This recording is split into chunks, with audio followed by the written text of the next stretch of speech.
Waalaikumsalam. Selamat pagi Pak Novi. Selamat pagi nak. Edwin, tentu saja Edwin tahu hari ini Pak Novi memanggil Edwin di ruangan ini. Mungkin karena tugas kemarin Pak.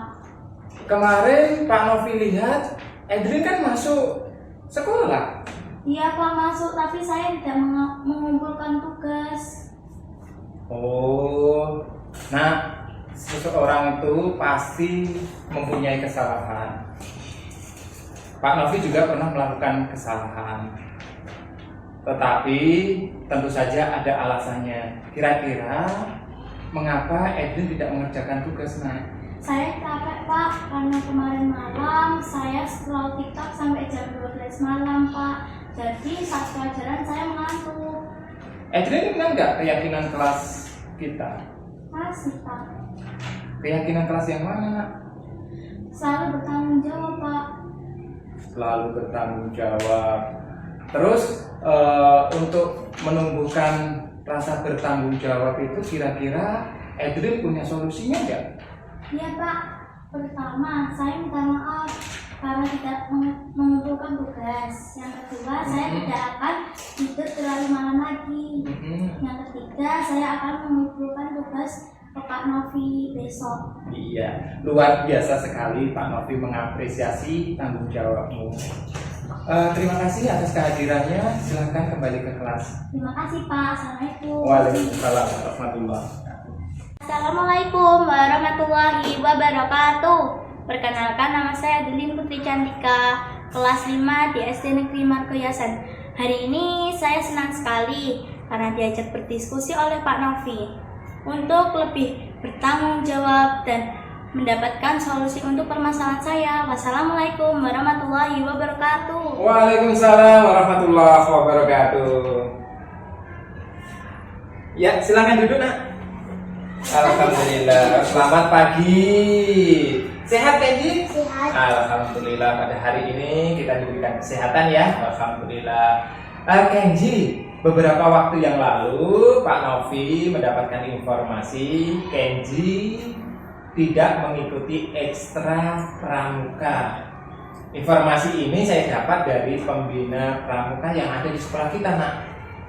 Ya Pak, maaf soalnya kemarin saya buru-buru karena diajak ayah pergi ke Malang.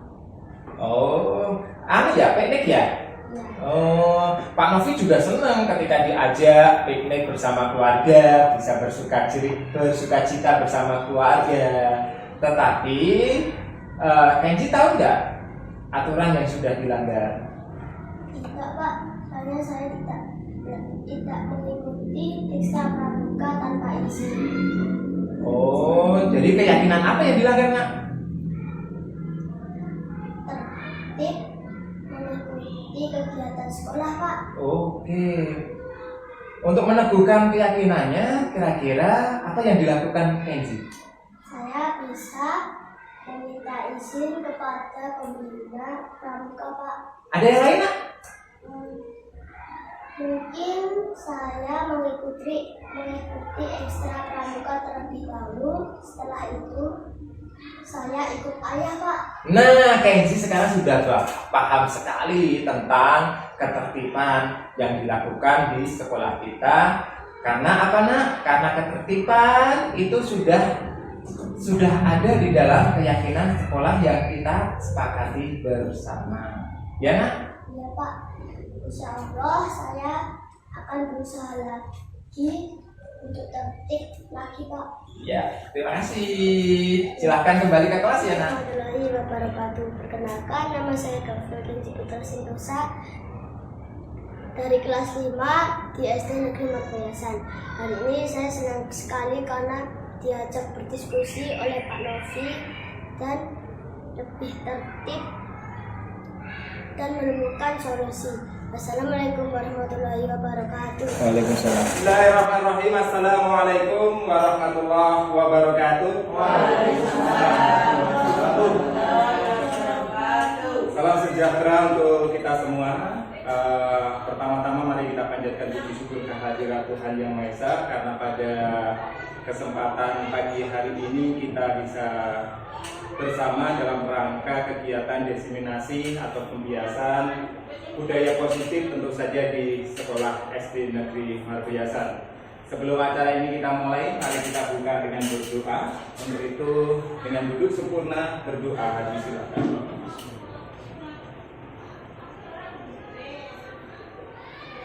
Berdoa selesai. Untuk selanjutnya berkenan kepada Bapak Kepala Sekolah SD Negeri Margoyasan, kepada yang terhormat Bapak Haji Walyanto Sarjana Pendidikan Jasmani, berkenan memberikan sambutan dalam rangka diseminasi budaya positif di SD Negeri Margoyasan. Kepada beliau disilakan.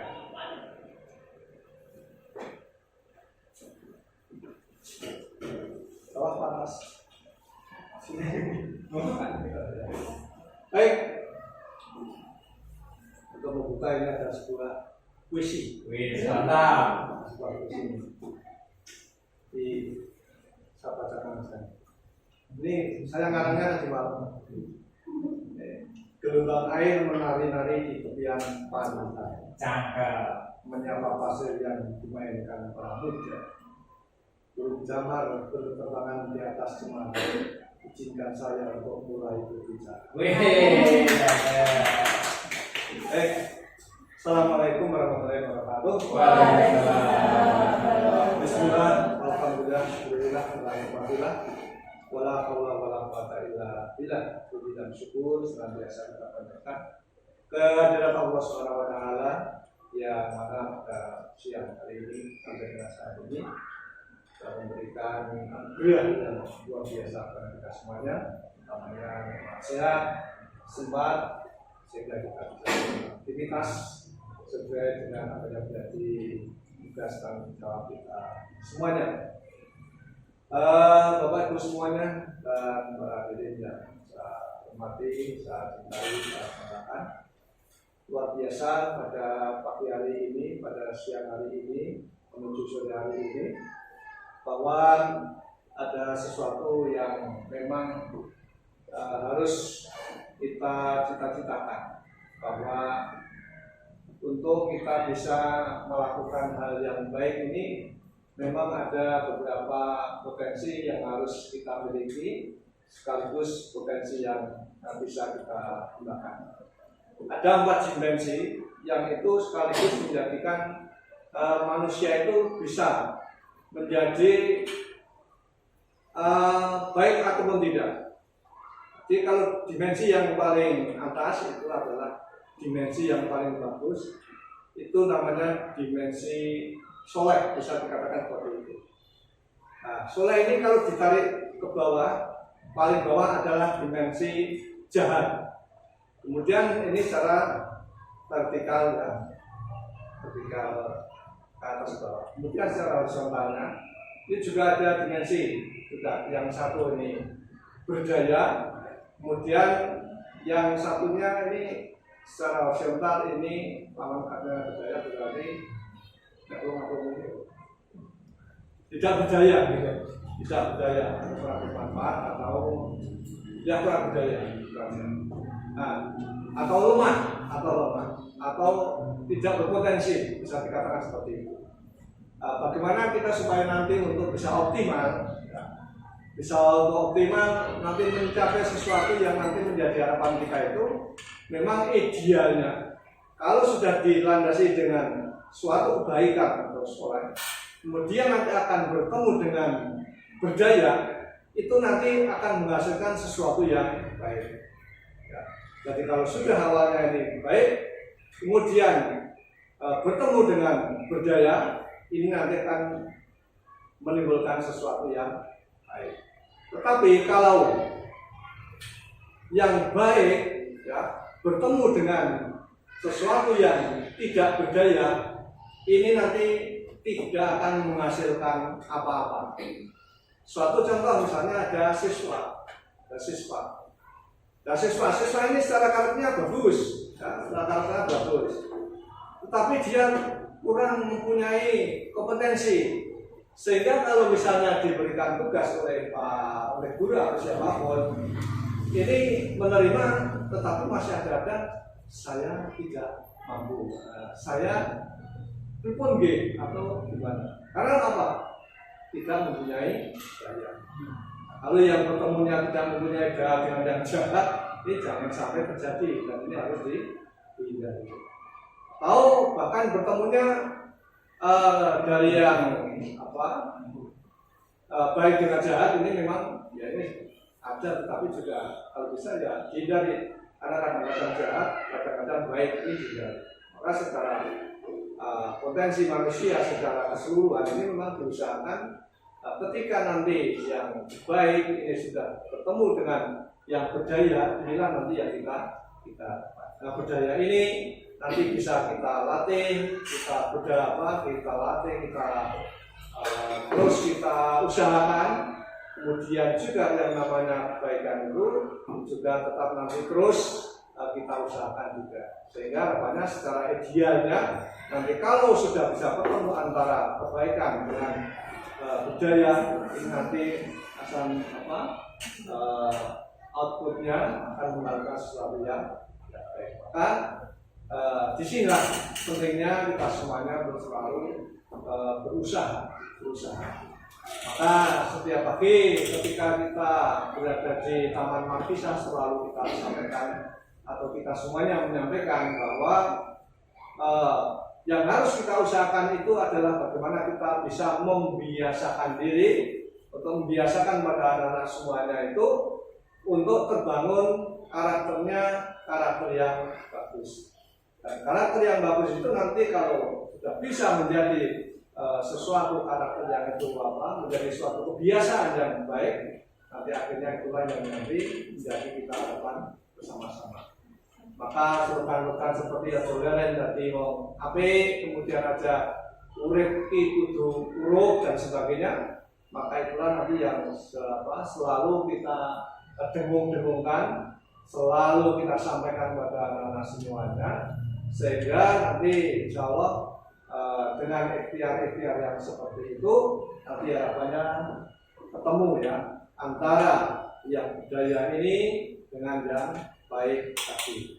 Dan memang harus kita hindari jangan sampai bertemu antara yang baik dengan yang jahat tadi, atau yang baik bertemu dengan yang tidak berbahaya.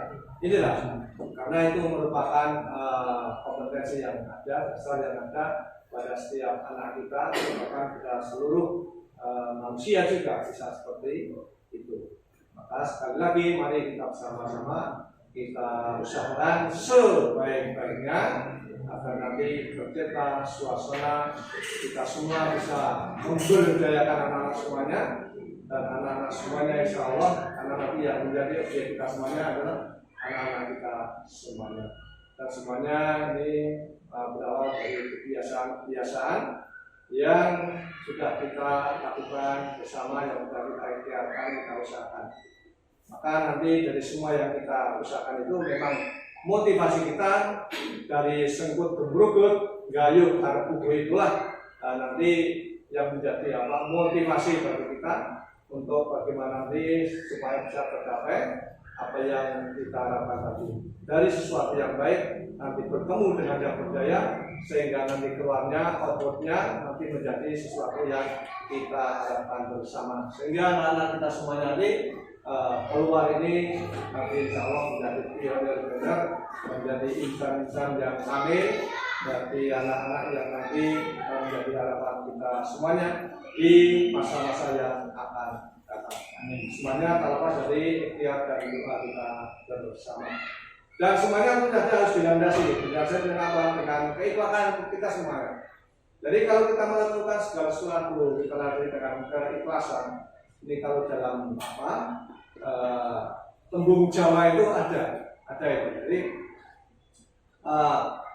meningin hati bakal anu musik marang pakaryan kang becik. Jadi ketika kita melakukan sesuatu dengan hati yang gembira, dengan hati yang riang, dengan hati yang jernih, ini insya Allah nanti akan menimbulkan sesuatu hasil yang baik untuk kita semuanya. Bakal anu musik pakaryan kang becik. Itulah yang harus kita usahakan sama-sama. Dan tentu saja tidak ada jalan yang berulang, tidak ada jalan yang tidak belok, dan semuanya nanti tentu saja ada kerikil-kerikil tajam yang mesti harus kita hindari, kita sikapi. Semuanya itu adalah merupakan ujian-ujian untuk kita semuanya. Yang dari semuanya itu kalau kita lakukan dengan penuh keikhlasan, penuh tanggung jawab, insya Allah nanti akan menjadi sesuatu yang membanggakan untuk kita semuanya. Terima kasih anak-anak kita semuanya. Nanti insya Allah ini nanti akan menjadi apa yang kita hasilkan itu menjadi kebanggaan kita bersama, bagus menjadi kebanggaan dari orang tua juga. Orang tua bangga, bahagia, guru pun juga bangga dan bahagia karena melihat anak-anak semuanya berhasil bermasa baik. Saya kira itu Bapak Ibu sekelumit atau sedikit yang saya sampaikan. Mudah-mudahan bisa memberikan motivasi untuk kita semuanya untuk bisa berkomunikasi lebih bagus, sehingga kita berusaha dan tetap ikhtiar dan berdoa. Semoga Allah SWT, Tuhan Yang Maha Esa, selalu menyertai kita semuanya dan mengabulkan apa yang menjadi doa-doa kita semuanya. Demikian, terima kasih. Wabillahi taufiq wal hidayah. Wassalamualaikum warahmatullahi wabarakatuh.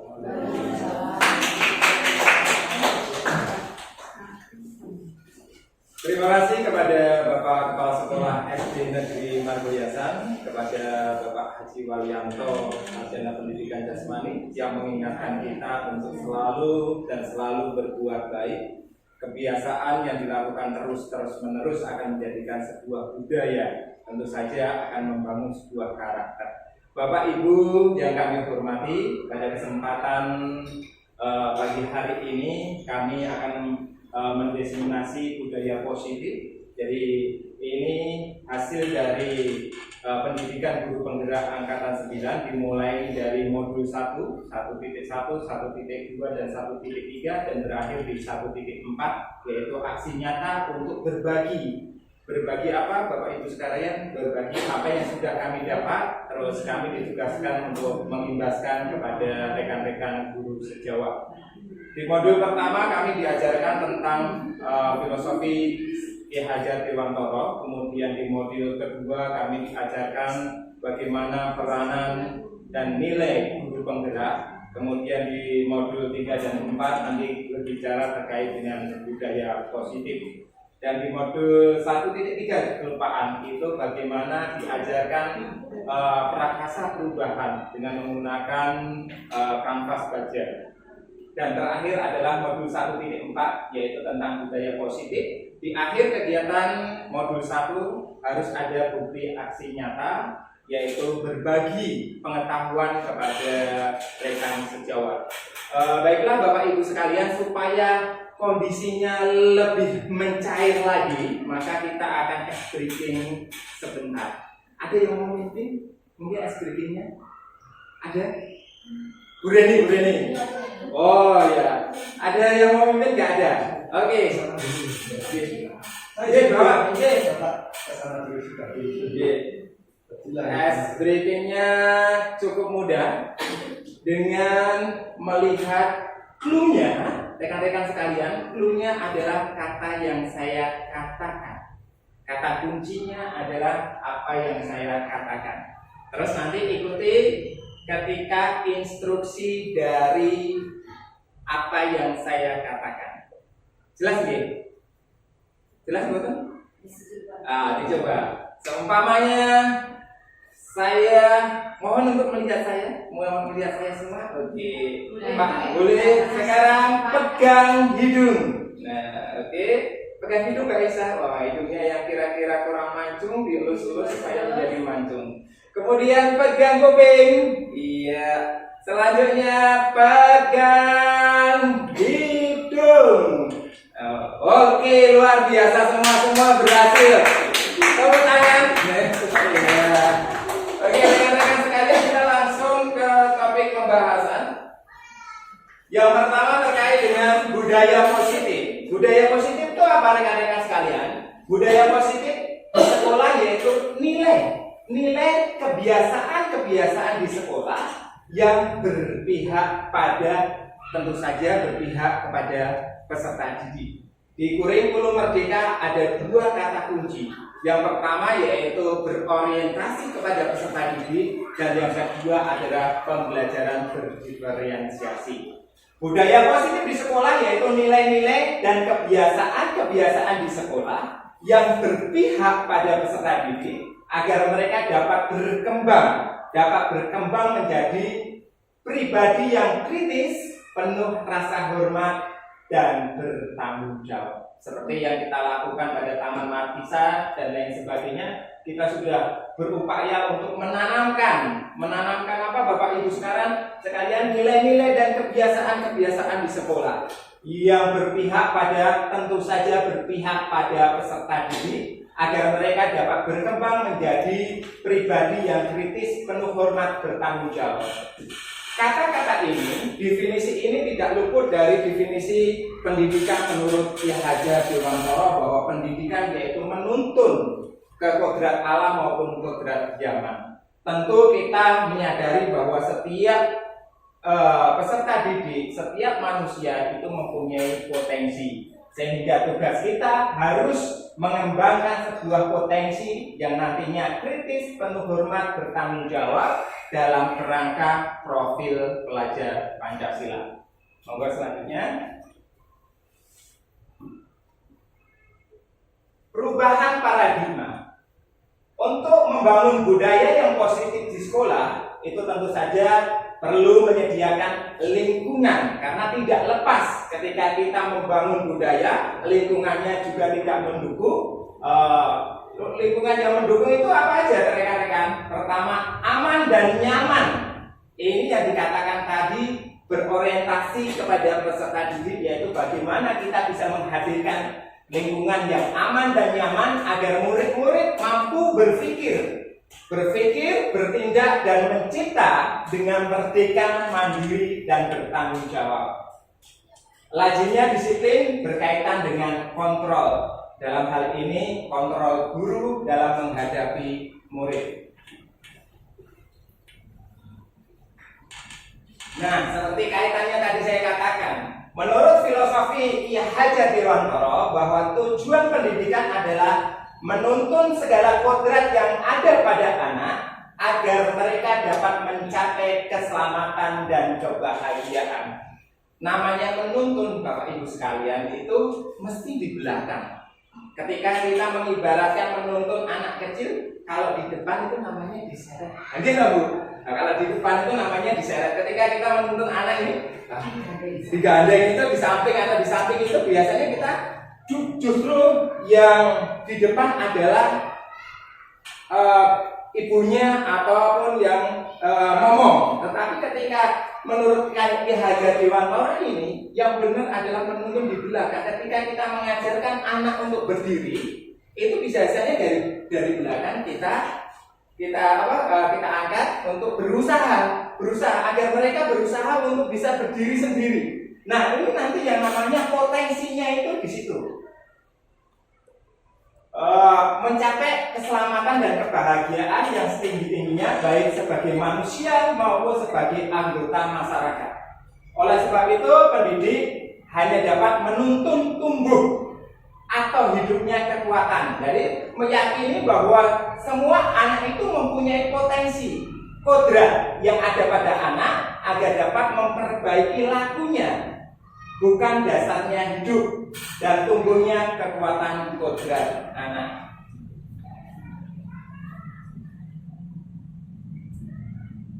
Nah, Bapak Ibu, ini ada kata sengaja merah.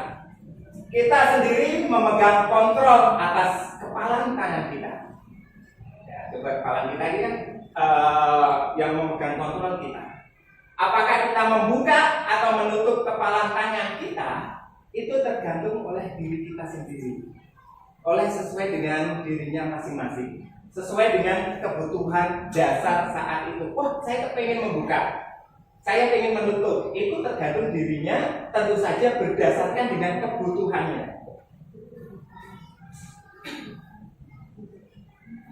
Ada beberapa paradigma terkait dengan teori kontrol, ilusi kontrol.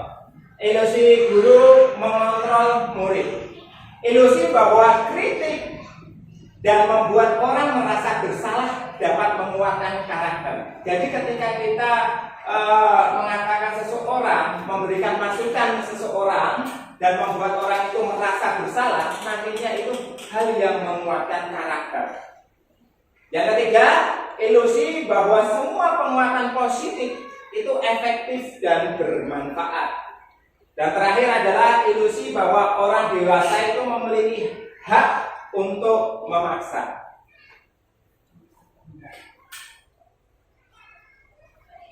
Perubahan paradigma, stimulus respon teori kontrol. Siapa sesungguhnya yang memiliki kontrol? Ada stimulus respon, ada teori kontrol. Stimulus responnya, kita mencoba mengubah orang agar dapat berpandangan sama dengan kita. Teori kontrolnya, kita berusaha untuk memahami pandangan lain tentang dunia ini.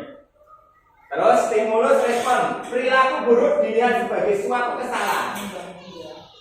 Kita teori kontrolnya bahwa semua perilaku itu mempunyai sebuah tujuan. Orang lain bisa mengontrol saya. Di teorinya hanya ada yang bisa mengontrol adalah diri kita sendiri. Pemaksaan ada pada saat bujukan gagal. Ketika kita berbicara teori kontrolnya, kolaborasi, konsensus, kesepakatan bersama itu menciptakan sebuah pilihan-pilihan baru. Kemudian model berpikir menang atau kalah. Teori kontrolnya adalah model berpikir menang, menang, menang, dan terus menang. Nah, Bapak Ibu, siapa yang kira-kira mengetahui apa itu disiplin? Disiplin. Apa Bren? Kira-kira rekan-rekan? Aturannya dan aturan tidak melanggar aturan. Wah, bagus sekali. Disiplin itu menurut Bu Reni itu menjalankan sesuai dengan aturan. Luar biasa. Bu Sisil mungkin? Apa Bu? Bebas, tidak ada yang salah di sini. Kita belajar bersama. Kira-kira apa yang ada di benak Bapak Ibu sekalian tentang kata disiplin? Bu Reni tadi sudah mengatakan bahwa disiplin itu adalah menaati sebuah aturan. Mungkin ya, Bu Sisil? Wow, kira-kira. Guys, menurut pandangan aja. Tertib. Oh, tertib. Disiplin adalah tertib. Mbak, pandangan Mbak? Konsisten. Bagus sekali. Mbak, Ibu ini apa? Disiplin. Ada tertib, konsisten, mematuhi aturan. Apa? Ya, kita buka bersama-sama. Apa makna disiplin? Disiplin itu sebetulnya berasal dari kata bahasa Latin, disiplina, yang artinya belajar. Makna asal dari kata ini berkonotasi dengan disiplin diri dari murid-murid. Itu menurut pendapatnya Sokrates dan Plato. Jadi Plato itu muridnya Sokrates. Disiplin diri membuat orang menggali potensinya menuju sebuah tujuan apa yang dia hargai. Namun dalam budaya kita makna kata disiplin telah berubah, telah bergeser. Disiplin adalah sesuatu yang dilakukan seseorang pada orang lain untuk mendapatkan sebuah kepatuhan. Tadi ada tertib dan lain sebagainya. Kecenderungan umum adalah menghubungkan kata disiplin dengan rasa ketidaknyamanan, bukan dengan apa yang kita hargai atau pencapaian suatu tujuan yang mulia.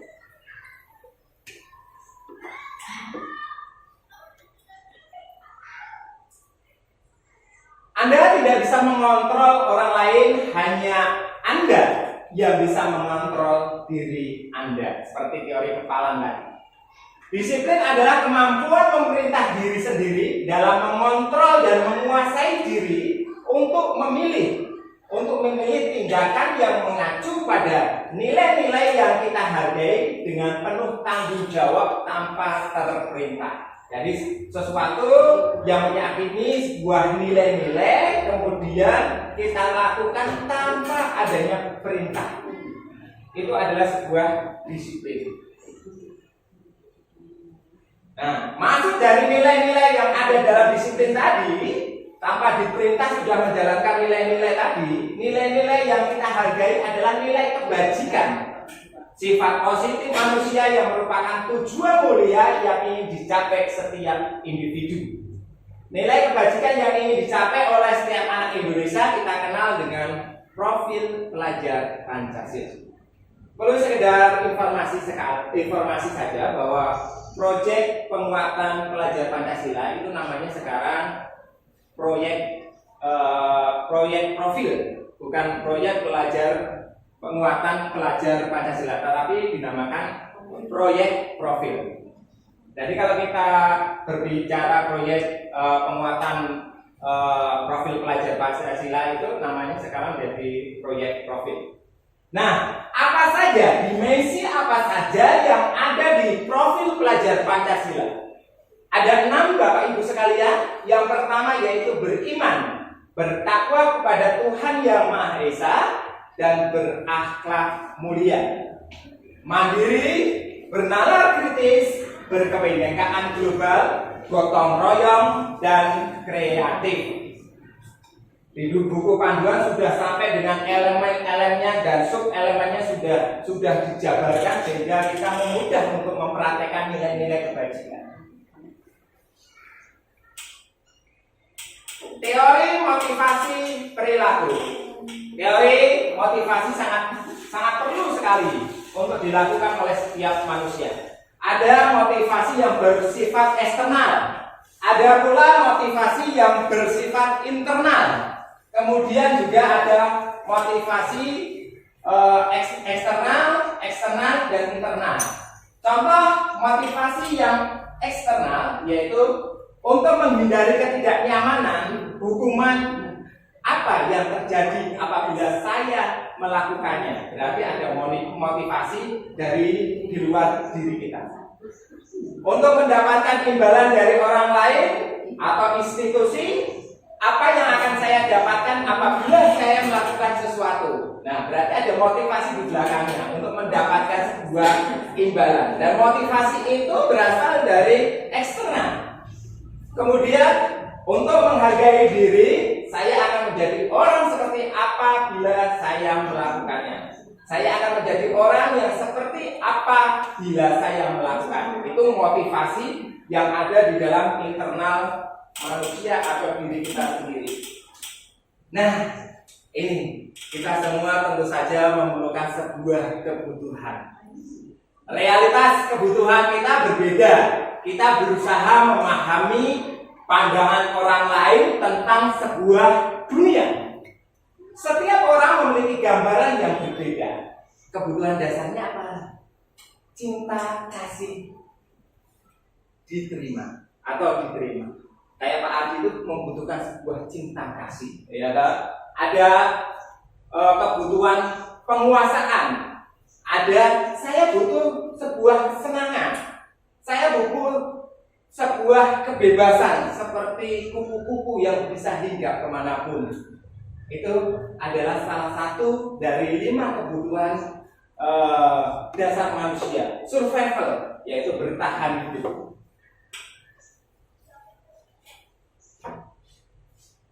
Ini ada sebuah ilustrasi.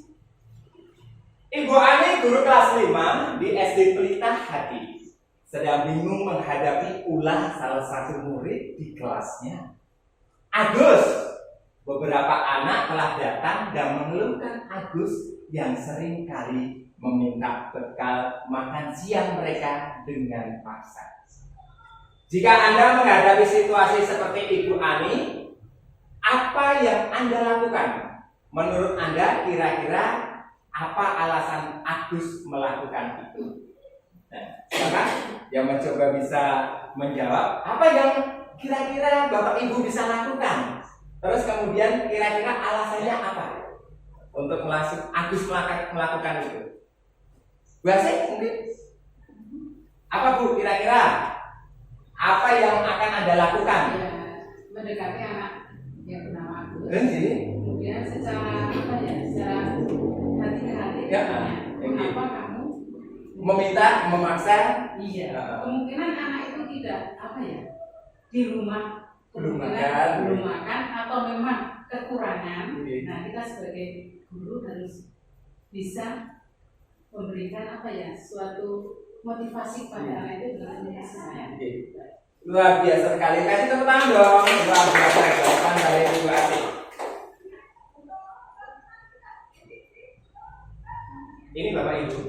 Dalam konteks penerapan disiplin positif, Ibu Ani sebaiknya mencari tahu alasan Agus melakukan tindakan tersebut. Tadi sudah dilakukan Bu Asih. Dengan pendekatan memanggil, kemudian menanyakan kenapa mengambil paksa makanannya dan lain sebagainya. Tindakan tersebut agar mengetahui kebutuhan si Agus itu apa yang sedang berusaha untuk dipenuhi Agus. Yang pertama, apabila jawaban Agus karena ia lapar dan orang tuanya tidak membawakannya bekal makan siang, kebutuhannya adalah untuk bertahan hidup karena lapar. Survival. Apabila jawaban Agus karena ia senang temannya jadi memperhatikan dia, kebutuhannya adalah pengen dicintai. Kadang-kadang anak-anak kita itu pengen dicintai, menunjukkan eksistensinya dengan mengambil secara paksa, dan itu sebenarnya pengen menunjukkan bahwa dia itu perlu dicintai. Apabila jawaban Agus adalah dia merasa hebat karena temannya jadi takut dan menuruti keinginannya, kebutuhannya adalah kebutuhan penguasaan. Tetapi kalau apabila jawaban Agus karena dia merasa bosan dengan bekal yang dibawakan ibunya, karena cuma lauknya itu melulu, selalu membawakan bekal yang sama setiap harinya, kebutuhannya adalah Agus butuh kebebasan. Apabila jawaban Agus adalah karena iseng-iseng saja, dia tidak menikmati ekspresi wajah temannya yang kesal karena diambil makanannya, itu kebutuhan kesenangan. Dari sini kita dapat lihat dari bagaimana manusia atau pribadi manusia pengen memenuhi kebutuhan dasar. Mulai dari kebutuhan untuk dicintai, kemudian kebutuhan untuk bertahan hidup, kemudian kebutuhan untuk kebebasan, terus penguasaan, dan terakhir adalah kebutuhan atas ketenangan. Bapak Ibu sekalian, di dalam kita menghadapi anak-anak, tentu saja kita seringkali ada dalam posisi kontrol seorang guru. Pertama, penghukum. Nah, siapa yang sering menghukum? Terus membuat merasa bersalah. Terus memperlakukan seperti teman, pemantau, dan manajer. Ini adalah 5 posisi yang sering dilakukan, yaitu penghukum, pembuat merasa bersalah, teman, pemantau, dan manajer. Model berpikir menang dan menang, kolaborasi dan konsensus menciptakan sebuah pilihan-pilihan baru. Nah, sehingga seorang guru harus memilih. Menurut posisi kontrol ini, guru itu sering penghukum, membuat merasa bersalah, terus kadang-kadang memposisikan sebagai teman, terus sebagai pemantau, dan sebagai manajer.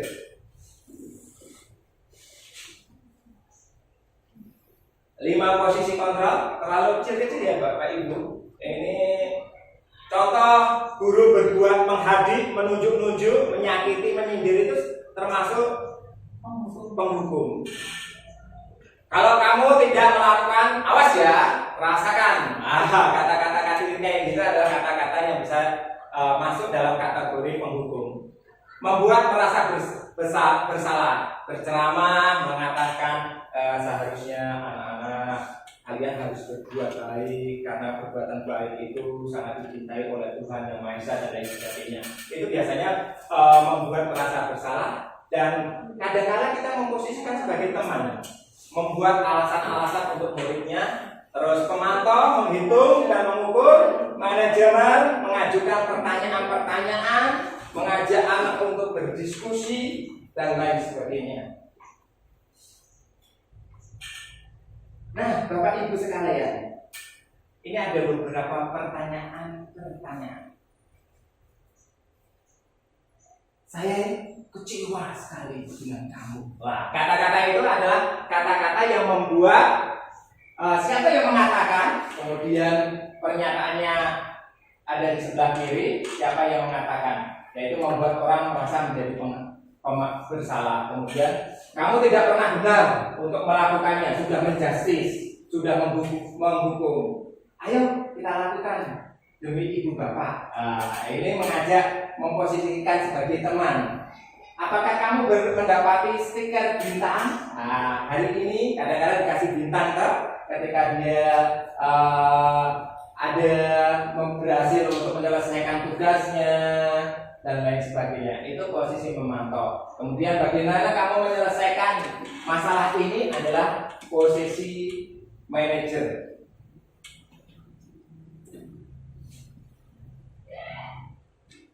Nah, ini adalah sebuah tingkatan bahwa budaya positif itu yang pertama adalah melalui di lingkaran berwarna ungu adalah pada intinya adalah peraturan kelas. Peraturan kelas kemudian dibuat keyakinan kelas, maka lahirlah lingkungan positif.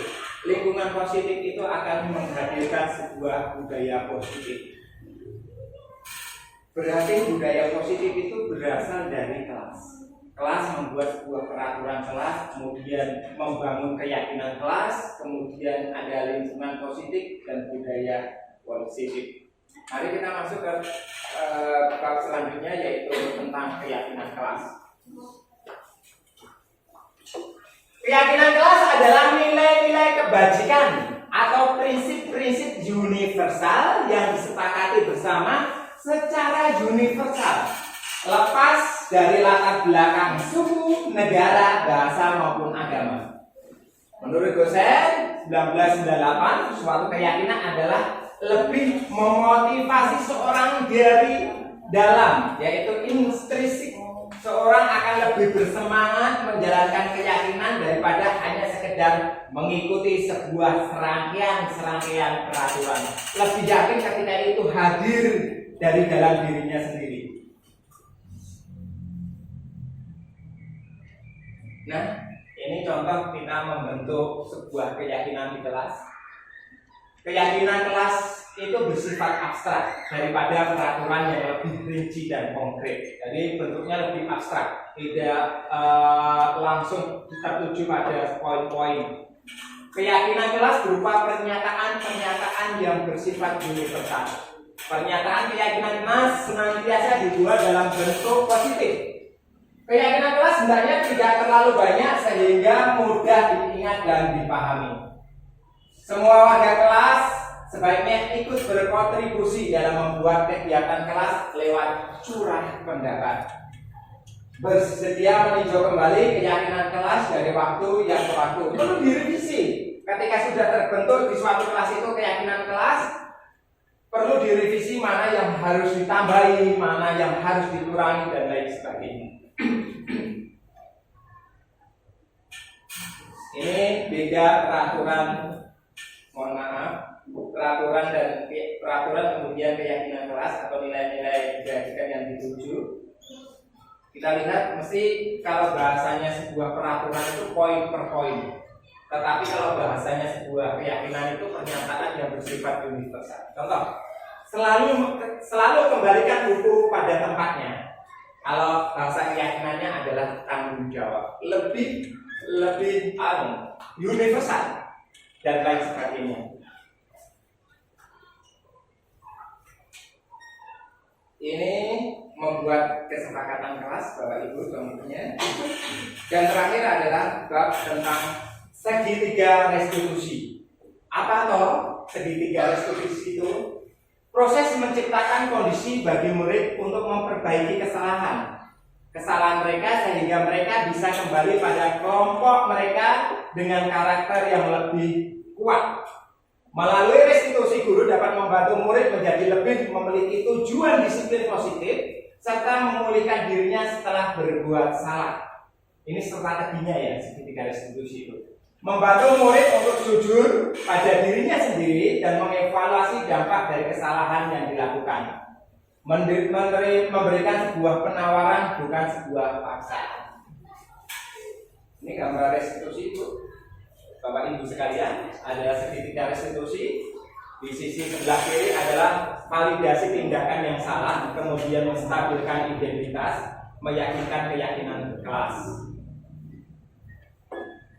Kita semua tentu punya alasan mengapa melakukan sesuatu. Adakah cara yang lebih efektif untuk mendapatkan apa yang kamu butuhkan? Ini termasuk di dalam validasi tindakan. Terus menstabilkan identitas. Setiap orang pasti pernah melakukan kesalahan. Kamu bukan satu-satunya yang pernah melakukan ini. Ini dalam rangka menstabilkan identitas. Terus nilai-nilai yang telah disepakati, menanyakan keyakinan kamu ini menjadi orang seperti apa.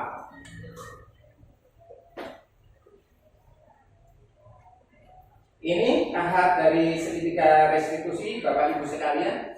Yang pertama yaitu menstabilkan identitas, yaitu berbuat salah itu tidak apa-apa.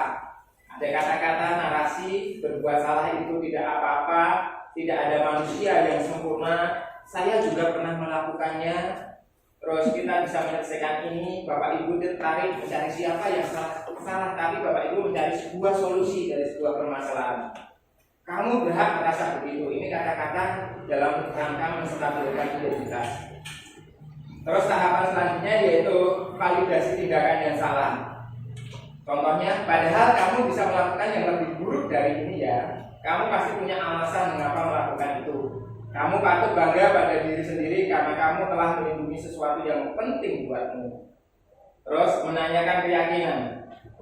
Apa yang kita percaya sebagai kelas atau keluarga? Apa nilai-nilai umum yang kita sepakati? Apa bayangkan kita tentang kelas yang ideal? Kamu menjadi orang yang seperti apa? Sebelum refleksi, Bapak Ibu, saya akan tampilkan hasil penerapan segitiga restitusi di SD Negeri Margoyasan.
Kemarin kalau dilihat, ini kan masuk sekolah.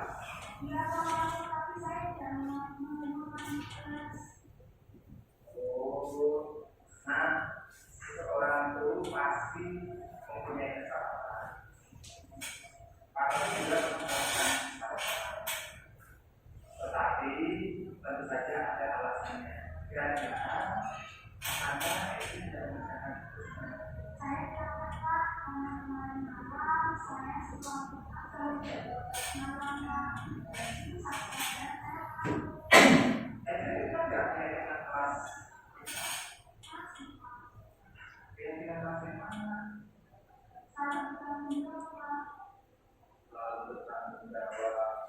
terus untuk menentukan rasa bertanggung jawab itu kira-kira itu punya solusinya ya?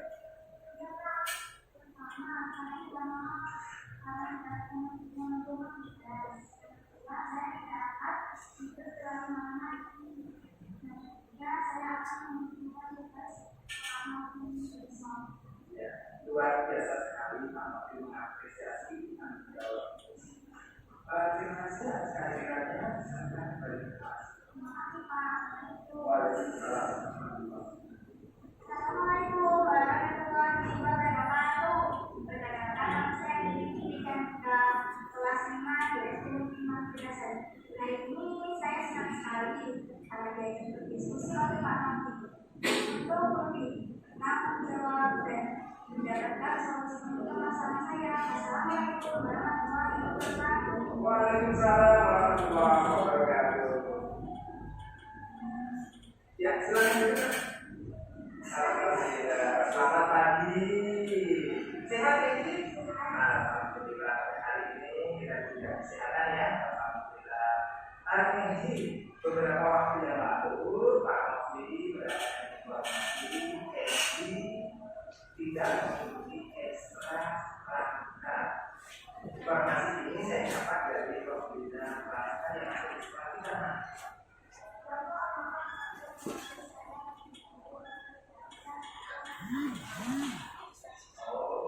Ada ya. Pak Novi juga senang ketika ada piknik bersama keluarga, suka bersama keluarga. Tetapi yang kita tahu nggak aturan yang sudah dilanggar.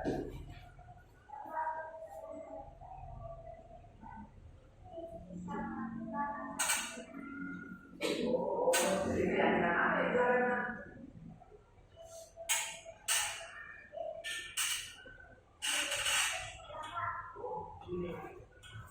orang bukan keyakinannya, kira-kira apa yang dilakukan?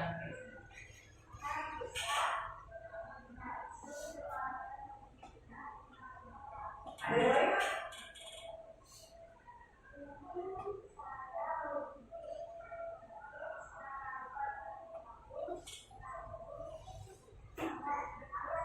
Nah, yang sekarang sudah paham sekali tentang ketertiban yang dilakukan di sekolah kita. Karena apa? Karena ketertiban itu sudah ada di dalam keyakinan sekolah kita. Akan itu bersama. Ya. Ya, terima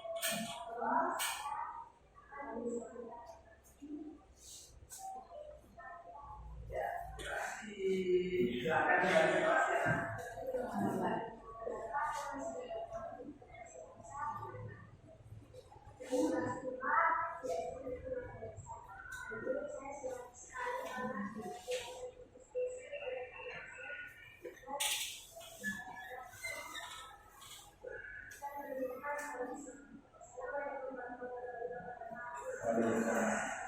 Bapak Ibu sekalian, ini bagian dari praktek kami, yaitu tentang segitiga restitusi. Bagaimana tadi Edrin dan Kenji sudah melakukan sebuah kesalahan, satunya bolos saat pramuka, kemudian yang satunya tadi tidak mengerjakan tugas.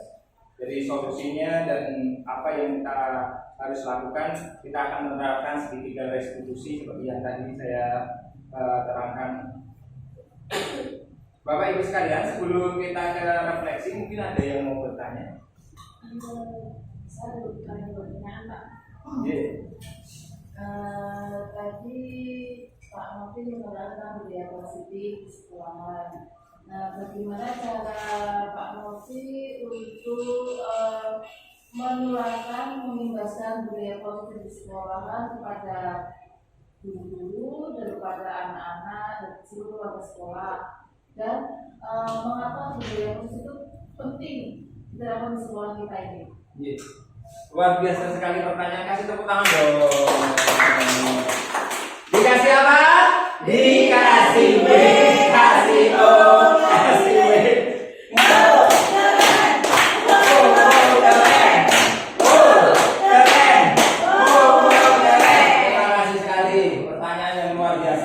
Bagaimana cara kita membuat sebuah budaya positif? Budaya positif itu mulai berasal dari diri kita sendiri. Dari diri kita sendiri atas nilai-nilai yang kita yakini. Contoh kemandirian, contoh berbuat sopan, tanggung jawab, dan lain sebagainya.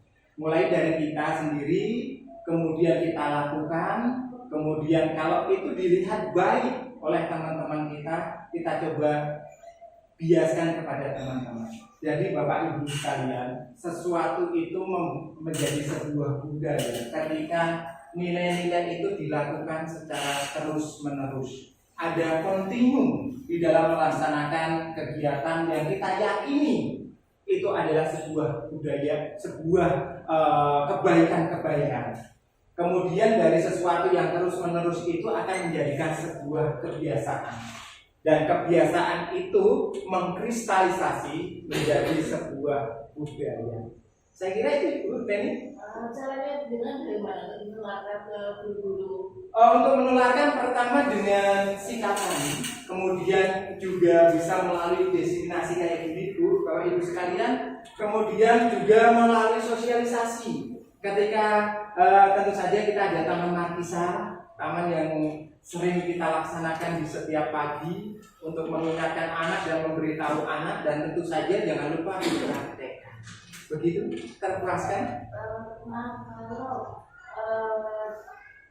Bapak ini membahas kita, kalau dari beberapa kita yang masih belum mau mengangkat diri itu bagaimana cara Anda? Saran saya sesuatu seperti mengepalkan sebuah kepala. Sebuah kepala itu tergantung dengan dirinya sendiri. Jadi keputusan untuk mengikuti atau tidaknya itu tergantung dirinya masing-masing. Yang terpenting adalah bagaimana kemudian kita mengimbaskan, kita berupaya untuk lebih baik. Kadang-kala kita menuntut orang lain seperti kita, tapi kita balik. Bagaimana kemudian kita seperti pandangan mereka. Begitu Ibu? Terpuaskan? Oke, terima kasih. Dikasih apa? Dikasih W, kasih O, kasih W. Wow, keren. Wow, keren. Wow, keren. Wow, keren. Ya Bapak Ibu, kita sampai ke terakhir, yaitu refleksi. Refleksi pada saat ini, monggo nanti ada beberapa yang bisa mengungkapkan perasaan saat ini adalah gimana. Setelah mengikuti materi pengembasan diskriminasi pada hari ini, saya jadi paham bahwa bla bla bla. Target saya selanjutnya apa? Paham ya Bapak Ibu sekalian? Ya, kira-kira refleksinya apa? Bukan ini. Perasaan saat ini Perasaan saat ini senang, nyaman, bisa menularkan hasil kita semua ilmu yang sangat bermanfaat. Setelah mengikuti materi pengimbasan pada hari ini, apa yang bisa Ibu ambil? Kita bisa mempraktekkan apa yang disampaikan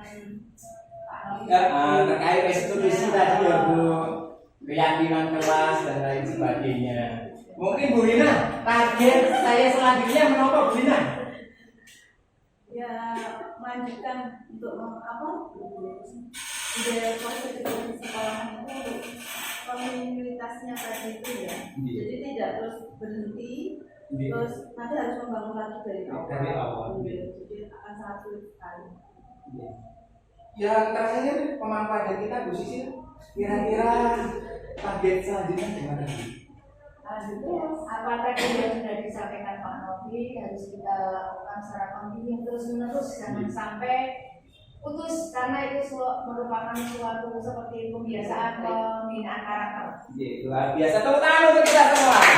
Bapak Ibu sekalian, kita yakin kapal besar yang bernama Madoyasa ini akan bergerak bersama, tentu saja bergeraknya akan menjadikan sebuah dampak. Dari kami, apabila ada kekurangannya mohon maaf. Assalamualaikum warahmatullahi wabarakatuh.